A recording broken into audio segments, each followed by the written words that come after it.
Winter traditions in the woodlands and countryside. A winter landscape. The season of winter, December to March, is known as the cleansing tide.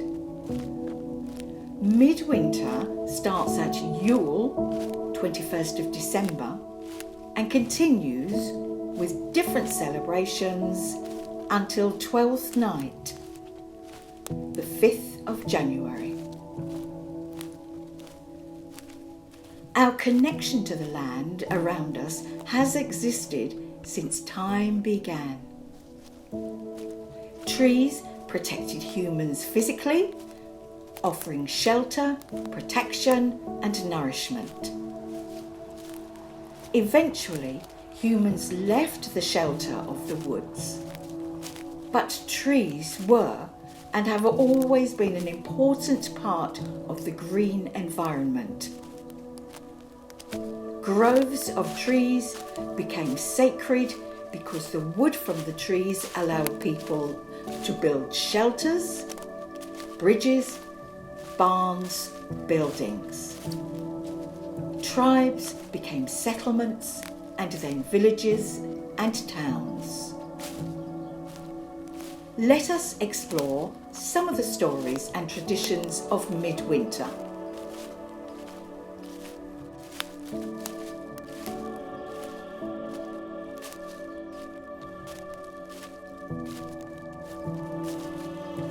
Evergreens in winter. Oh, the rising of the sun and the running of the deer, the playing of the merry organ, sweet singing in the choir. The holly tree. Here at Thames Chase, holly is a little sparse, but these pine trees will help us to visualise the evergreen tree that thrives in open woodlands and is often found close to oak trees.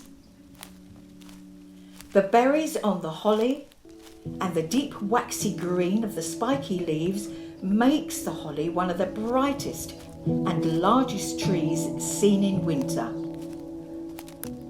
The holly tree has therefore always been associated with bringing colour to the darker months of winter. The leaves are arranged alternately on the stems, and the spikes are very sharp. These spikes act as a defence against woodland animals eating the leaves. But the next time you spot a holly tree, look at the top of the canopy, where the tree cannot be easily reached by animals, and you will notice the leaves are less spiky. When the berries appear, they are green and become bright red in the autumn and are an important food source for birds. They can easily keep away from those spikes. It used to be believed that the holly tree guarded the forest during the winter months, when the oak tree, guardian of the forest in summer, was sleeping. It was also believed that bringing holly indoors during the winter season and decorating the house would bring good luck. But it was considered bad luck to keep holly indoors after Twelfth Night, and so it was taken outside and became part of the rite of burning of the greens.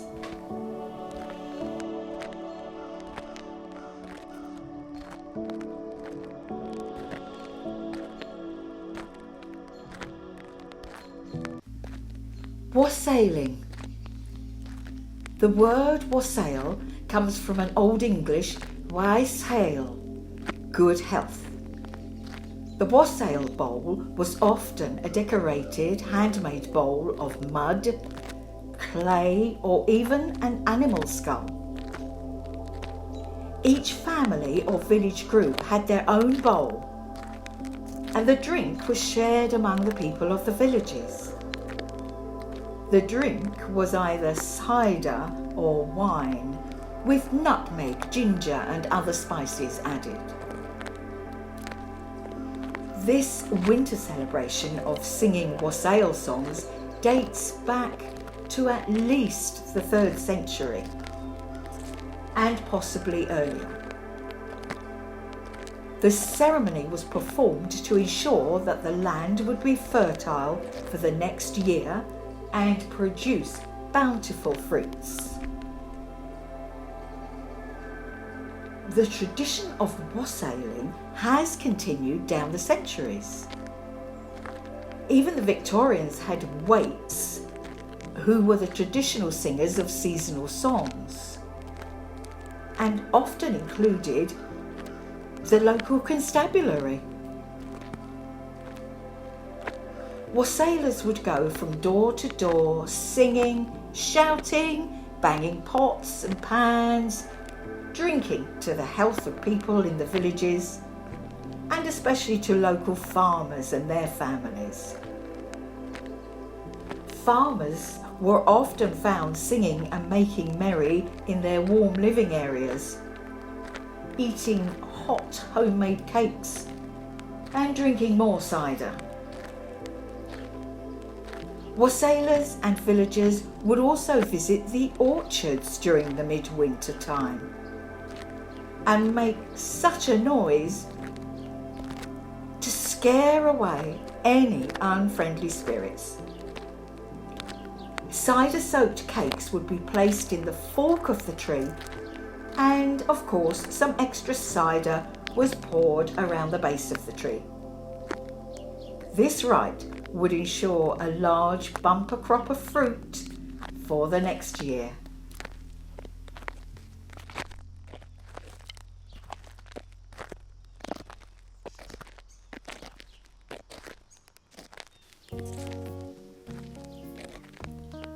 Midwinter, or Yule, was originally an ancient celebration by pagans, that is villagers or practitioners of the old ways of land rituals, who wanted to thank the power of nature for the fruits of the past year. Cultures around the world have always celebrated their midwinter. Fire and light are symbols of the celebrations held on the day in the year when the number of daylight and night hours are equal, the winter solstice. Blazing fires would be lit in the hearths of farms and village dwellings, along with the lighting of candles, as a heartfelt hope for a good and fertile year to come. At this time of Yule, the world almost stands still.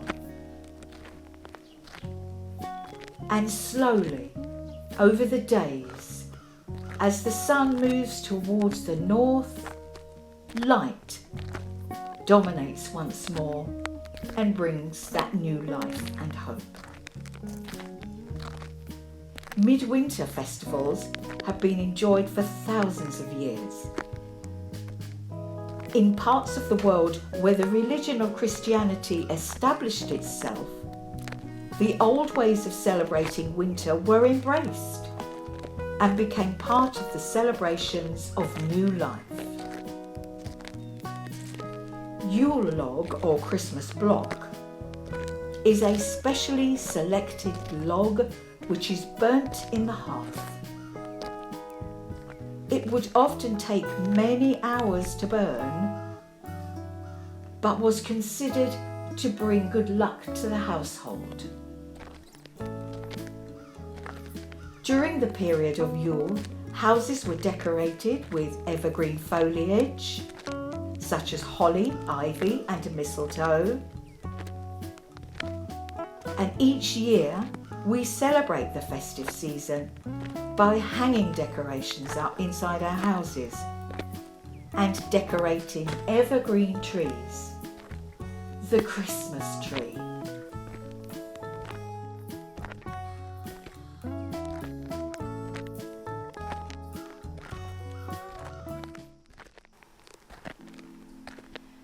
The holly and the ivy, when they are both full grown, of all the trees that are in the woods, the holly bears the crown.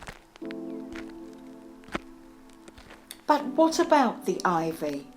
When we think about the holly tree at Midwinter with its bright berries, it's hard not to add in the ivy. It is part of the famous song. Ivy is a wild evergreen vine which is able to climb trees, walls and other surfaces. It does it by attaching small fibres that grow out from the stems, a bit like roots with tiny discs attached, allowing them to really get a good grip of the surface they are on. Ivy produces flowers, and the fruits help to keep the birds fed throughout the winter, and the ivy bushes help to give them a place for cover and warmth. The three-lobed leaf of the ivy is easily recognisable, but as the ivy becomes more mature, the definition of the lobes is often lost and the leaf takes on a wedge shape, a little like the holly tree at the top of its canopy where it loses its spikes. Ivy has many attributes. It represents lasting friendships because it doesn't let go. Once it becomes entwined, it holds on. Fidelity brooches depicting the ivy growing around a fallen tree were worn, and they became very popular during the Victorian era. Holly and ivy were always linked together because at the end of midwinter they are part of the evergreen growth which is burnt to herald a new year. Mistletoe, sometimes known as the golden bough. In folklore, mistletoe was a symbol of peace and hospitality. Its common name comes from an Anglo-Saxon word, mesteltan, which means dung on a twig. Birds, and particularly the mistle thrush, eats the white berries and then excrete the sticky remains onto branches, and then it's ready to germinate on that tree. Although the mistletoe plant relies on water and minerals from its host, it can photosynthesize. So it's getting goodness and energy from the sun, and so it forms a partnership with the tree it is on. It is believed that this partnership is very important, and the tree and the mistletoe must stay together to survive. And so an ancient Norse god put mistletoe under her protection. She was the goddess of love and marriage. So a kiss under the mistletoe symbolised her protection over two people kissing.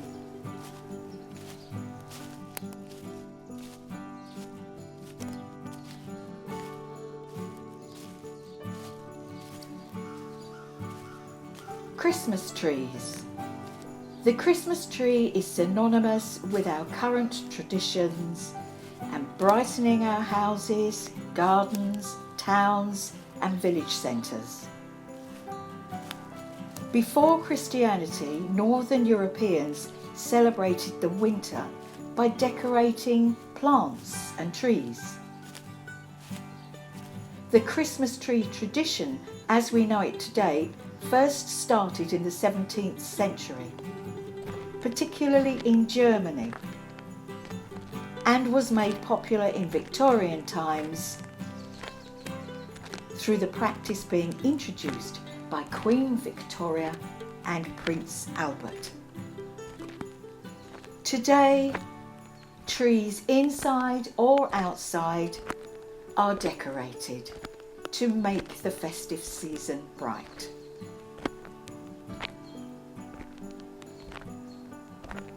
Burning of the greens. The 12th night after Christmas is when we traditionally take down the decorations which marked Midwinter, and in the Christian calendar, the birth of Jesus.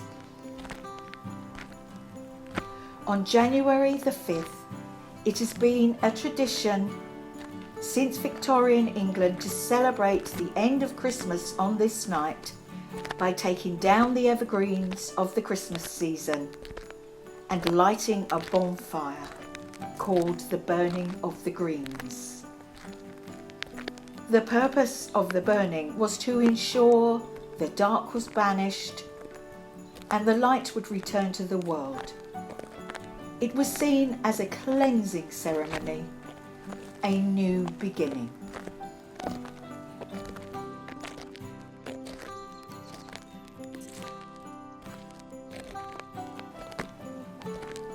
Today's Christmas traditions. Carol singers. For some people, it would not be Christmas without hearing carols being sung. Carols were originally festive songs for the winter season, and in the past were not necessarily of a religious nature. They were often sung in farmhouses, halls, and around the streets and villages and towns. Today, groups of singers and well-wishers go round the streets, knocking on doors, singing, and often collecting money for charitable causes. Some carolers may even get a hot drink and a mince pie on their travels. We have all probably enjoyed a Christmas carol concert where the beautiful melodies announced the arrival of Jesus. Many different cultures around the world celebrate this time of year with their own songs. Carols are enjoyed by adults and children alike, and some of the well-known carols encourage people to decorate their homes. Deck the hall with boughs of holly. Our modern traditions have their roots in the Victorian age, sending greeting cards for Christmas and the New Year, crackers to pull at the table when eating, and wearing paper hats. It was during the Victorian times that wealth was being generated, and the new industries allowed their workers to take 2 days off, the 25th and 26th of December. Christmas stockings. Gifts giving became possible for people who were reasonably well off, because with new mass production of toys such as dolls, books, wind-up characters, they became a little more affordable. However, in poorer families, the tradition was to have an apple, nuts, or an orange in your Christmas stocking, along with some homemade toys. Creating something for your family and friends is still treasured today. Midwinter is a time for reflection, making connections with friends, family, and being grateful for the picturesque landscapes around us.